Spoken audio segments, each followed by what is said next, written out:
এক আলেম সাহেব তার স্ত্রীকে নিয়ে ট্রেনে করে কোথাও যাচ্ছিলেন। পাশের সিটে এক উচ্চ শিক্ষিত লোক এবং তার স্ত্রী বসা ছিল।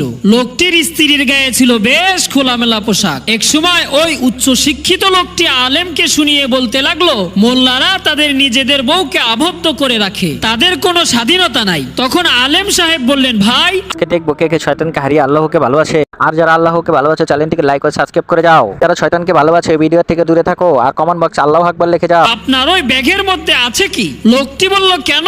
এতে আমার মহামূল্যবান জিনিসপত্র আছে। আলেম সাহেব বলল, আপনি এগুলো ব্যাগের মধ্যে রেখেছেন কেন? লোকটি বলল, চোর এবং খারাপ লোকদের হাত থেকে বাঁচানোর জন্য লুকিয়ে রেখেছি। আলেম সাহেব বললেন, আমি আমার বউকে এভাবেই যত্নে লুকিয়ে রেখেছি যাতে তার দিকে কোনো খারাপ মানুষের নজর না পড়ে। আমার কাছে আমার স্ত্রী টাকা পয়সার চাইতে বেশি মূল্যবান, আপনার কাছে আপনার স্ত্রী ধন সম্পদের চাইতে মূল্যবান নয়। তাই তো আপনি আপনার টাকা পয়সা যত্নে লুকিয়ে রেখেছেন আর স্ত্রীকে রেখেছেন খোলামেলা। এ কথা শুনে লজ্জায় লোকটির মাথা নিচু হয়ে গেল।